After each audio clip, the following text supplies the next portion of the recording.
Hello learners, आप सभी का स्वागत है हमारे यूट्यूब चैनल इंक्लूसिव एजुकेटर्स पर। सीटेट स्पेशल सीरीज़ में आज का हमारा तीसरा टॉपिक है influence of heredity and environment. Introduction. One of the oldest question in psychology and education is what shapes a child's development, heredity और एनवायरनमेंट। तो यहाँ ये बताया जा रहा है कि जो साइकोलॉजी या एजुकेशन फील्ड का सबसे पुराना क्वेश्चंस में से एक पुराना क्वेश्चन है कि जो बच्चे के विकास को शेप करता है उसमें किसका ज़्यादा इन्फ्लुएंस होता है, हेरिडिटी का या इन्वायरमेंट का। सो द मॉडर्न साइकोलॉजी, इसका आंसर यहाँ लिखा हुआ है। So modern psychology concludes that both heredity and environment together work together to influence growth, development, personality, intelligence, behavior and learning. So इसमें ये कहा जा रहा है कि मॉडर्न साइकोलॉजी ने कंक्लूड किया है कि दोनों ही हेरिडिटी एंड एनवायरनमेंट एक साथ ग्रोथ को, डेवलपमेंट को, पर्सनैलिटी को, इंटेलिजेंस को, बिहेवियर और लर्निंग को इन्फ्लुएंस करती है। यानी बाल विकास में वंशानुक्रम और वातावरण दोनों का ही बराबर प्रभाव रहता है। ओके, सो हमारी जो हेरिडिटी के अंदर जो ट्रेट्स आते हैं वो होते हैं हमारी intelligence, facial features, eye colour, nose shape, body type of physique और या ब्लड ग्रुप। वहीं हमारे जो इन्वायरमेंट का पार्ट होते हैं या इन्वायरमेंट के जो ट्रेट्स होते हैं वो हमारी फैमिली, स्कूल, हमारे न्यूट्रिशन, हम किस तरीके से खेलते हैं, हमारे पीयर्स, स्टडी या हमारा आसपास की सराउंडिंग, कि हम रूरल एरिया में रह रहे हैं या अर्बन एरिया में रह रहे हैं, रहने की कंडीशन क्या है, क्या वो एरिया ठंडा एरिया है या गर्म एरिया है, वगैरह वगैरह। ये सारे बच्चे के इन्वायरमेंट के अंदर ही आता है और इन दोनों की जो इन्फ्लुएंस बच्चों के डेवलपमेंट पे पड़ता है। हमारी नेक्स्ट स्लाइड है फॉर्मूला टू रिमेंबर। सो अभी हमने पढ़ा कि heredity and environment both influence development. तो जो इसका जो फॉर्मूला है या जो इसका एक इक्वेशन है, यानी डेवलपमेंट हेरिडिटी और एनवायरनमेंट से किस तरीके से रिलेटेड है, उसकी इक्वेशन है development is equal heredity into environment and interaction. That means कि जो डेवलपमेंट है वो हमारे एनवायरनमेंट और हेरिडिटी का प्रोडक्ट है। Then neither heredity nor environment alone can fully explain a child's development. तो दूसरा पॉइंट ये कह रहा है कि सिर्फ हेरिडिटी या सिर्फ एनवायरनमेंट अकेला बच्चे के फुल डेवलपमेंट को एक्सप्लेन नहीं कर सकता।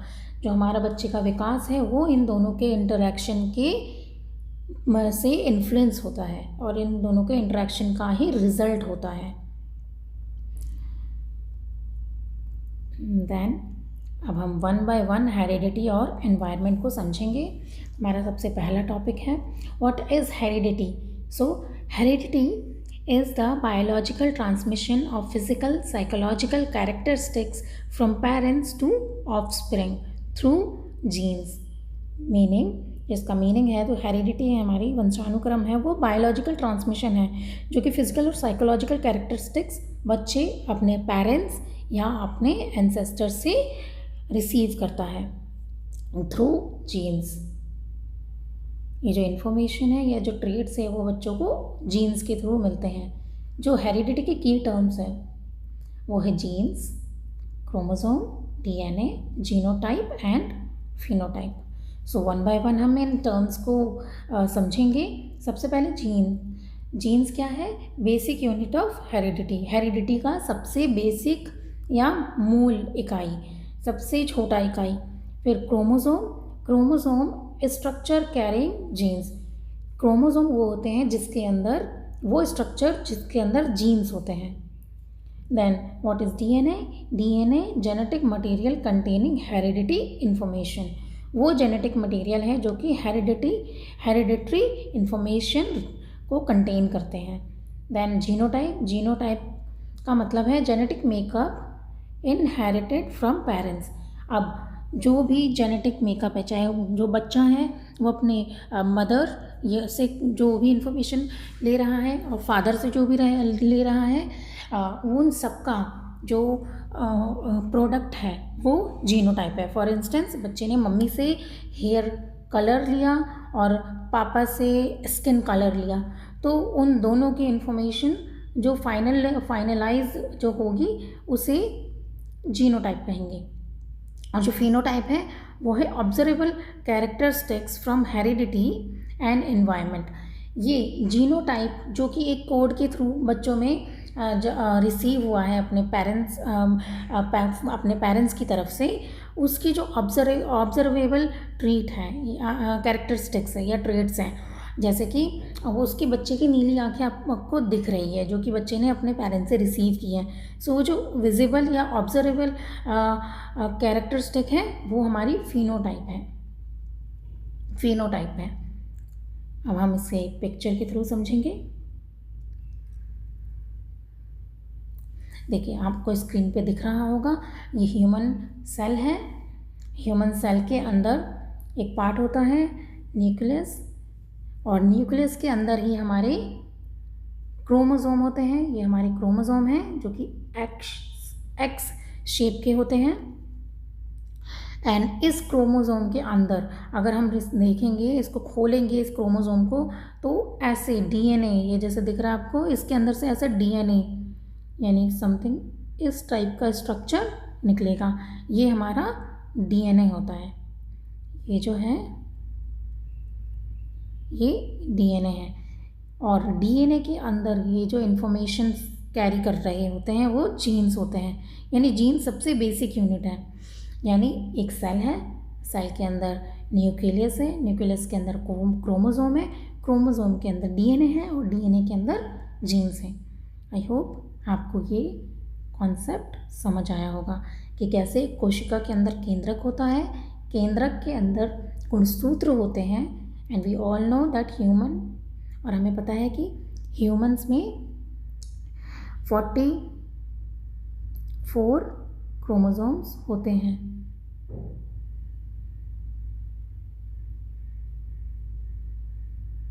एंड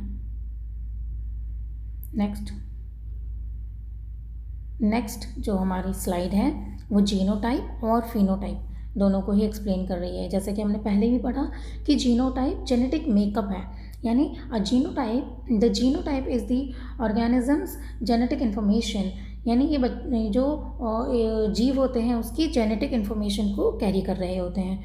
कोडिंग, एक कोड के थ्रू या जो भी इंफॉर्मेशन वो रिसीव कर रहे होते हैं उनका मेकअप होता है। और जो फिनोटाइप है वो विजिबल ट्रेट्स होते हैं, जैसे कि यहाँ आपको दिख रहे होंगे। Phenotype is the set of observable physical traits जो कि विजिबल होते हैं। जैसे कि अगर जो बच्चे ने इंफॉर्मेशन रिसीव की है वो डोमिनेंट है तो उसको कैपिटल बी से डिनोट किया जा रहा है। दोनों ही कैपिटल बी है। और दूसरा है जिसमें 1 कैपिटल बी है एंड 1 स्मॉल बी है। तो इसमें क्या है कि जो डोमिनेंट ट्रेट होगा वो कैपिटल बी रहेगा, एंड जो थर्ड है वो दोनों ही स्मॉल बी है, यानी दोनों ही रिसेसिव है। यानी रिसेसिव के जो ट्रेट्स हैं वो वाइट कलर रिसीव करेगा अपने पेरेंट्स के थ्रू। अब वहीं जो कैपिटल बी है वो जो इन्फॉर्मेशन कैरी कर रहा है वो पर्पल कलर कर रहा है, तो उसका रिजल्ट आपको इस तरीके से दिखेगा। तो जो विजिबल ट्रेट है या जो हम ऑब्जर्व कर सकते हैं, ऑब्जर्वेबल फिजिकल ट्रेट है, वो हमारी फिनोटाइप होती है। आई होप आपको जीनोटाइप और फिनोटाइप का डिफरेंस समझ आया होगा। नेक्स्ट हमारे कैरेक्टरिस्टिक्स हैं हेरिडिटी के। Next slide is characteristics of heredity. Heredity की जो विशेषताएं हैं वो पहली इनहेरिटेड बिफोर बर्थ। जो हमारी हेरिडिटी की जो विशेषता है, यानी जो हमारी हेरिडिटी है वो बिफोर बर्थ होती है ये हम इनहेरिट करते हैं before birth from our parents and family. Then जो इसका फिर सेकंड ट्रेट है वो है it determines biological inherited before birth. वही हमने पढ़ा था कि ये बायोलॉजिकल जो ट्रेट्स होती है उनको इनहेरिट करता है, वो भी जन्म से पहले। Then determines biological potential. Biological potential क्या है? अगर एक पेरेंट्स है, मतलब एक बच्चा है, उसके पेरेंट्स किसी भी एक बायोलॉजिकल ट्रेट या पोटेंशियल में बेहतर है, जैसे वो पेंटिंग में बेहतर है, तो बच्चा उस चीज़ को कैरी कर सकता है। एंड हमारी नेक्स्ट कैरेक्टरिस्टिक है रिलेटिवली परमानेंट। जो हमारे हेरिडिटी के जो ट्रेट्स होते हैं, कैरेक्टरिस्टिक्स होते हैं, वो परमानेंट होते हैं relatively. Like we can like हम इसे चेंज नहीं कर सकते हैं। जैसे कि आप ये कह सकते हो कि आपकी हाइट, उसे आप चेंज नहीं कर सकते। जितनी हाइट आपको आपके मैक्सिमम हाइट पेरेंट्स से रिसीव हुई है या अपनी फैमिली से रिसीव हुई है, आप उसको चेंज नहीं कर सकते, आप छोटे या बड़ा नहीं कर सकते। नेक्स्ट है can not be changeable completely हम बिल्कुल चेंज नहीं कर सकते हैं। जैसे कि ऊपर है, क्योंकि ये परमानेंट ट्रेट है तो आप कंप्लीट चेंज नहीं कर सकते हैं, थोड़ा बहुत मॉडिफाई हो सकता है लेकिन कंप्लीट चेंज नहीं हो सकता। Next is influences growth and maturity. So हमारी जो हेरिडिटी की लास्ट ट्रेट है वो कि ये वृद्धि और परिपक्वता को प्रभावित करती है। नेक्स्ट इसके एग्जाम्पल है, हेरिडिटी के एग्जाम्पल है। पहला eye colour, skin colour, hair type, height potential, blood group, natural intelligence potential, genetic disorders. कई बार हम सिर्फ अच्छे वाले ट्रेट्स अपने पेरेंट्स से ना लेकर साथ साथ हम जो उनकी बीमारियां होती हैं या डिसऑर्डर्स होते हैं या डिसेबिलिटीज़ होती हैं वो भी हम जेनेटिकली रिसीव कर लेते हैं। उसका एग्जाम्पल है down syndrome and haemophilia. Next, hopefully आपको हेरिडिटी का कॉन्सेप्ट क्लियर हुआ होगा। हमारी नेक्स्ट स्लाइड है what is environment. So environments include all external condition and experiences that influence development before and after birth. So हमारा environment क्या है? यहाँ पे सभी external conditions and experiences जो कि बच्चे को के डेवलपमेंट को इन्फ्लुएंस करे before birth and after birth. वहीं जो हमारा हेरिडिटी था वो सिर्फ बिफोर बर्थ ही इन्फ्लुएंस कर रहा था बच्चे के डेवलपमेंट को, लेकिन जो इन्वायरमेंट है वो बिफोर बर्थ और आफ्टर बर्थ भी करता है। अब आप लोगों को लग रहा होगा कि बिफोर बर्थ कैसे करता है, ये तो आफ्टर बर्थ होना चाहिए। सो बिफोर बर्थ मीन्स जब बच्चा माँ के वूम में होता है तो वहाँ का जो इन्वायरमेंट है वो भी उस बच्चे का इन्वायरमेंट ही माना जाएगा। जैसे मदर की हेल्थ कैसी है, एज कैसा है, फिर मदर किस तरीके से न्यूट्रिशन ले रही है, ये सारे ही बिफोर बर्थ एनवायरमेंटल फैक्टर्स है जो इन्फ्लुएंस करते हैं बच्चे के डेवलपमेंट को। देखिए इस स्लाइड में आपको विजिबल होगा कि हमारे इन्वायरमेंट होते हैं वो दो टाइप के होते हैं, prenatal environment and postnatal environment. Prenatal environment होता है before birth, that includes mother's nutrition, maternal health, stress, medicines, alcohol, smoking, infection। यानी जो बच्चा माँ के पेट में है या गर्भ में है तब मदर की न्यूट्रिशन, मदर की हेल्थ, उनका स्ट्रेस लेवल, वो किस तरीके का मेडिसिन कंज्यूम कर रही है, कहीं वो उनका अल्कोहल कंज्यूम करना या स्मोक करना या उनको किसी तरीके की इन्फेक्शन हो जाना, वो सभी चीज़ें बच्चे के हेल्थ पर और इन द लास्ट बच्चे के डेवलपमेंट पर इन्फ्लुएंस डालती है। एग्जाम्पल है a healthy mother usually supports healthier fetal development. जैसे कि हमें पता है, एक हेल्दी मदर यानी एक स्वस्थ माँ एक स्वस्थ बच्चे को या शिशु को विकास को सपोर्ट करती है, सहायता करती है। तो हमारा जो दूसरा टाइप ऑफ एनवायरनमेंट है वो है postnatal, means after birth. It's include family, school, teacher, friends, society, culture, media, nutrition, learning opportunity etcetera. यानी कि आफ्टर बर्थ बच्चे की फैमिली कैसी है, न्यूक्लियर फैमिली है, जॉइंट फैमिली है, पेरेंटिंग कैसी हो रही है, स्कूल कैसा है, टीचर्स कैसे हैं, फ्रेंड्स कैसे हैं, कल्चर कैसा है, सोसाइटी कैसी है, मीडिया किस तरीके से काम करती है, बच्चे को न्यूट्रिशन कैसा मिल रहा है, उसको लर्निंग अपॉर्चुनिटी कितनी मिल रही है। ये सारी चीज़ें बच्चों के डेवलपमेंट को इन्फ्लुएंस करती है और ये सभी चीज़ें पोस्ट नेटल एनवायरनमेंट का पार्ट है। आई होप आपको टाइप्स ऑफ एनवायरनमेंट समझ आए होंगे। हमारी नेक्स्ट स्लाइड है कैरेक्टरिस्टिक्स ऑफ एनवायरनमेंट। सो पहला कैरेक्टरिस्टिक है this is external influence and it is dynamic and changeable. We all know कि बच्चे का एनवायरनमेंट चेंज किया जा सकता है। एक स्कूल से बच्चा दूसरा स्कूल जा सकता है, उसके फ्रेंड्स चेंज हो सकते हैं, उसके सराउंडिंग चेंज हो सकता है, उसके नेबर चेंज हो सकते हैं, उसके टीचर्स चेंज हो सकते हैं। तो it is changeable and dynamic. Next हमारा it begins even before birth. कई बार ये सवाल पूछा गया है कि कैरेक्टरिस्टिक ऑफ एनवायरनमेंट, तो कई लोग कंफ्यूज होते हैं, उनको लगता है कि बिफोर बर्थ सिर्फ हेरिडिटी होती है, बट एनवायरनमेंट जो है वो हमारे बिफोर बर्थ ही शुरू हो जाता है, जो कि हमारे प्री नेटल एनवायरनमेंट का के अंदर आता है।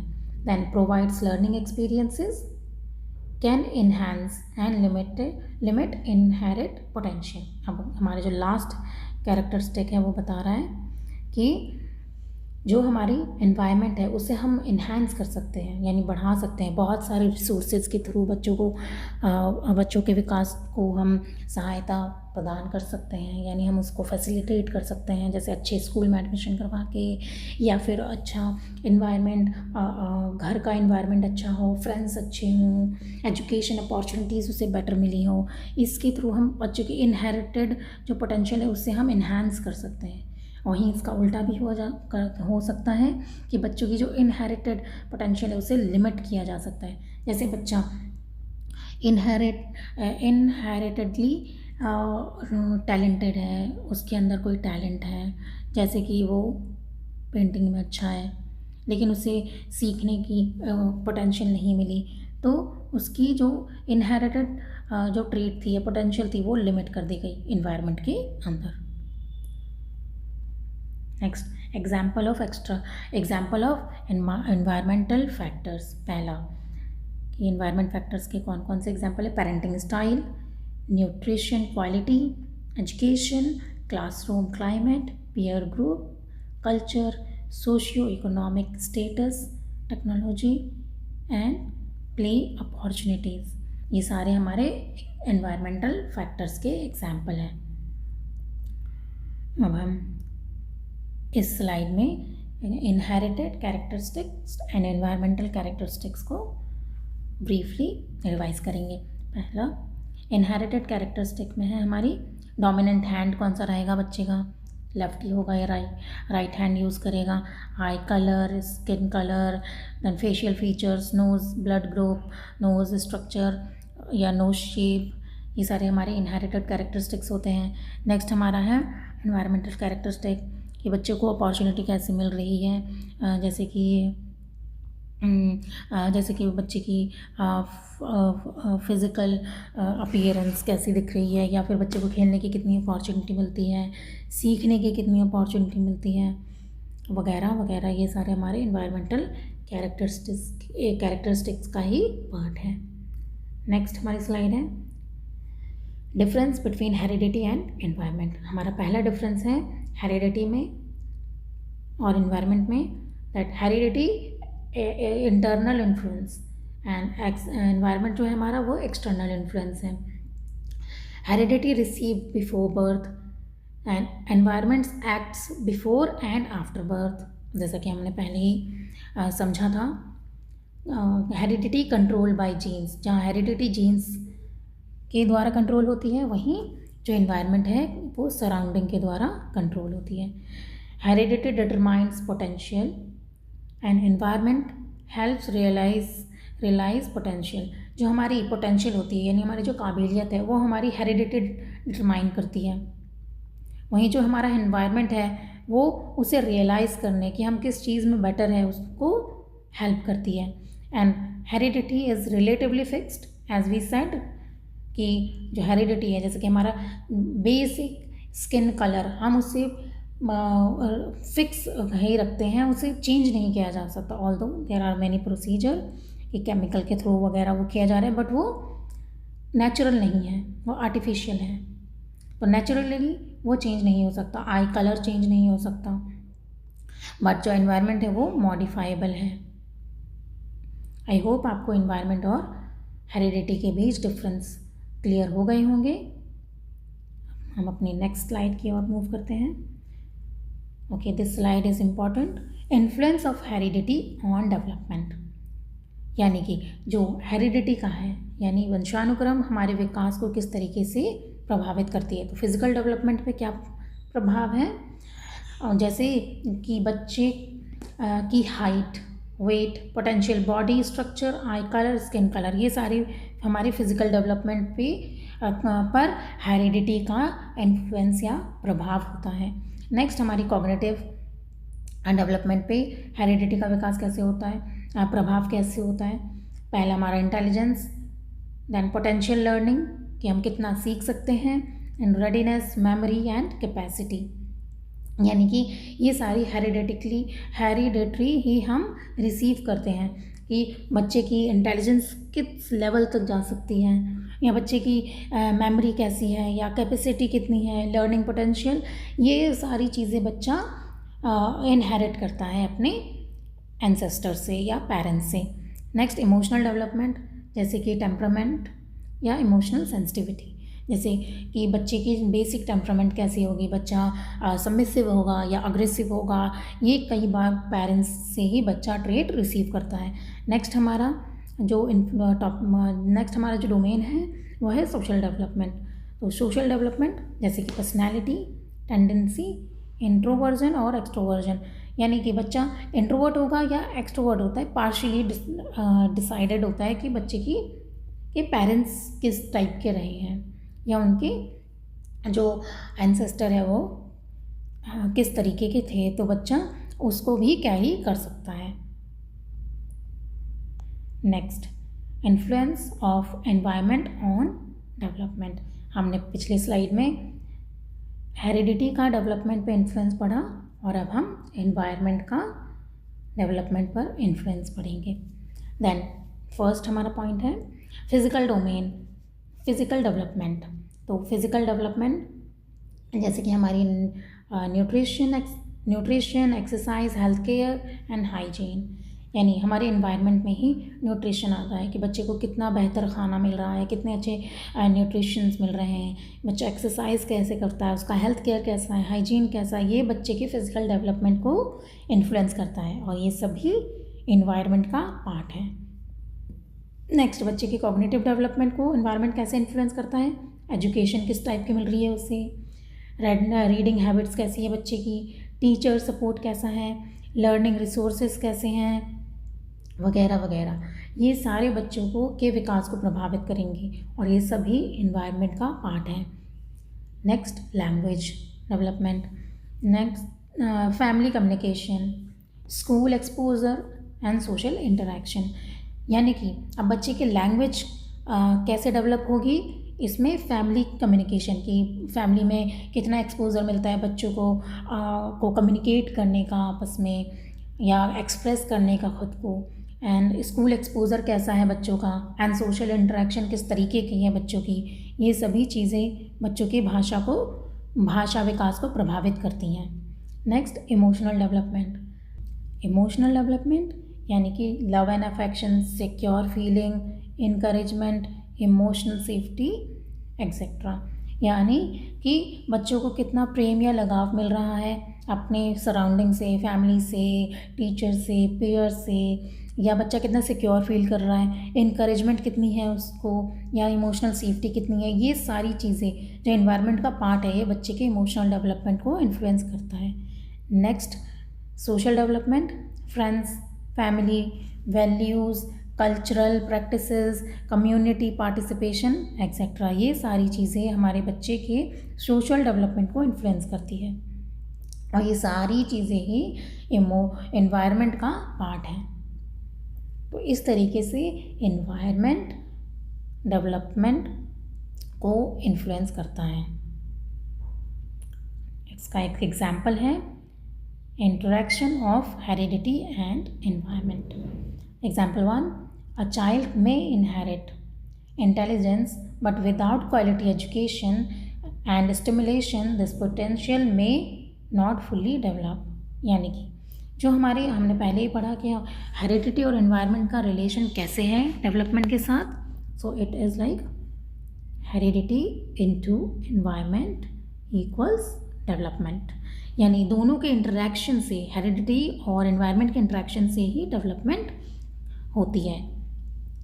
इसका पहला एग्जांपल दिया था, हमने अभी पढ़ा था, यानी बच्चा जो एक इंटेलिजेंस बच्चा है वो इनहेरिट किया है उसने high intelligence, but without quality education और स्टिमुलेशन उसकी जो फुल पोटेंशियल है वो डेवलप नहीं हो पाएगी या नहीं हो सकती। नेक्स्ट एग्जांपल है, a child with average inherited abilities may achieve excellent academic performance due to the supportive parents and effective teacher and regular practices. अब यही दूसरा एग्जांपल है जो कि इसका लगभग उल्टा है, कि एक बच्चा जो कि एवरेज इनहेरिटेड एबिलिटी वाला है, उसने एवरेज ही एबिलिटी अपने इनहेरिट किया है पेरेंट्स से। अब उसके एकेडमिक, वो फिर भी एकेडमिकली परफॉर्मेंस में एक्सीलेंट हो सकता है क्योंकि उसे सपोर्टिव पेरेंट्स मिले हैं, इफेक्टिव टीचर हैं और रेगुलर प्रैक्टिस वो करता रहता है।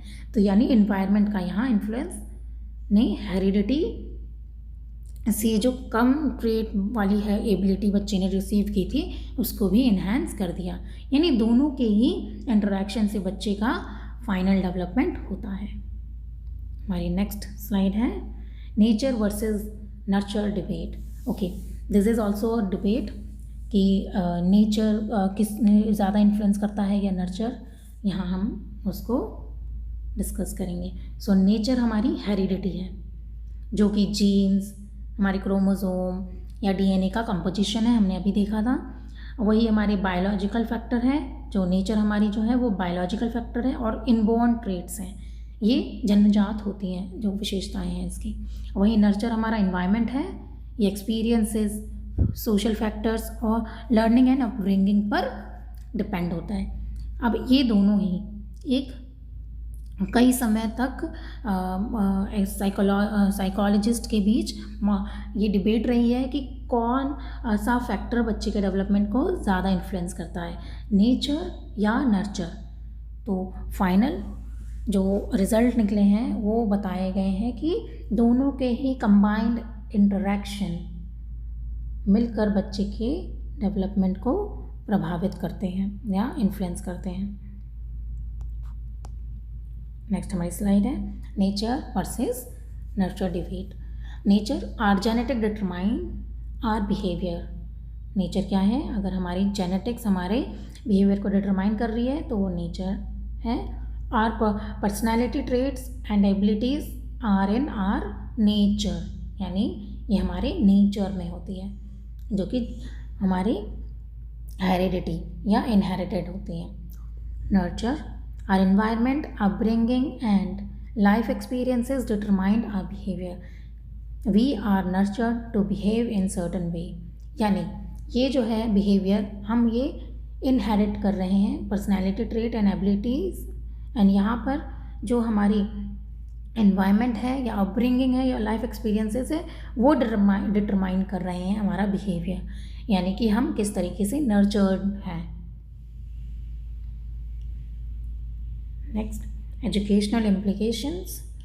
तो हेरिडिटी और एनवायरनमेंट क्यों हमें जानना ज़रूरी है being a teacher, as a teacher. So पहला, ताकि हम बच्चे को का होलिस्टिक डेवलपमेंट कर सकें। पहला, टू रिस्पेक्ट इंडिविजुअल डिफरेंसेस, यानी कि हम जान सके कि हर बच्चा यूनिक है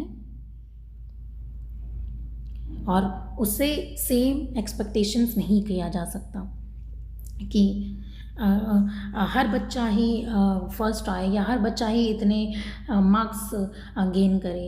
यानी हमें बच्चे के इंडिविजुअल डिफरेंसेस को रिस्पेक्ट करनी है। Second, avoid comparison. सेम, यानी कि बच्चे का जो कंपैरिजन है वो दूसरे बच्चे से कि अरे वो तो कर लेता है, उसके तो 60%, उसके तो 90% है, आपके 60 क्यों आ रहे हैं, ये कंपैरिजन ना किया जाए। बिकॉज ये हमें पता है कि ये जेनेटिकली हो सकता है या हेरिडिटी वो इन्वायरमेंट हो सकती है बच्चे की, जो कि बच्चा उस तरीके से नहीं सीख पा रहा जैसा कि दूसरा बच्चा सीख पा रहा है। तो यानी कंपैरिजन यहाँ पर हमारी गलत साबित हो जाती है।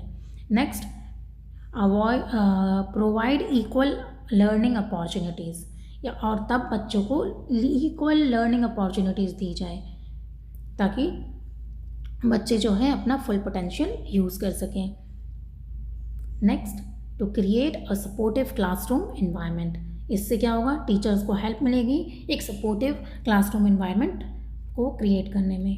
Then promote active learning, active learning को प्रमोट करेंगी, टीचर को ये हेल्प मिलेगा क्योंकि वो जानती है कि बच्चे का इन्वायरमेंट अगर ज़्यादा बेटर है तो वो उसकी जो इनहेरिटेड एबिलिटी है जो कि शायद एवरेज हो सकती है वो भी बच्चे की एबिलिटी इन्हेंस हो जाए। Then involve parents in education, use inclusive practices, ऐसी प्रैक्टिसेस करें जिसमें सभी एबिलिटीज़ वाले बच्चे इन्वॉल्व हो। Then recognise every child can improve with appropriate support, and इससे ये पता चलता है कि बच्चा अप्रोप्रिएट सपोर्ट से इम्प्रूव कर सकता है। Focus on both inherited abilities and environment enrichment, यानी हमें दोनों पर ही फोकस करना है। जो बच्चे की इनहेरिटेड एबिलिटीज़ हैं, जैसे कि बच्चा अगर पेंटिंग में अच्छा है या फिर आर्ट में अच्छा है या म्यूज़िक में अच्छा है या मैथ्स में अच्छा है या राइटिंग में अच्छा है, वो उसकी इनहेरिटेड एबिलिटी हो सकती है। और वहीं इन्वायरमेंटल इनरिचमेंट, यानी बच्चे को कितना अच्छा सपोर्ट मिल रहा है, कितनी फैसिलिटीज़ या रिसोर्सेज मिल रहे हैं ताकि टीचर इन दोनों पर फोकस कर सके। ये इसकी एजुकेशनल इम्प्लीकेशंस हैं। हेरिडिटी और एनवायरनमेंट हम किस तरीके से एजुकेशन में अप्लाई कर सकते हैं। Next, conclusion. Modern scientific views that neither heredity nor environment alone determines development, rather development occurs through the continuous interaction of both।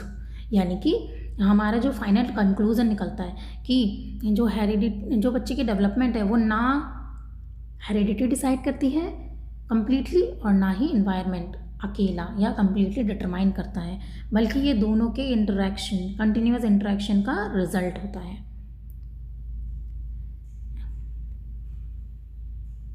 Thank you for watching our video. I hope आपको heredity और environment का जो concept है और उसका development में किस तरीके से इन्फ्लुएंस है वो समझ आया होगा। So if you like the video, please hit the like button, share the video with your friends and subscribe.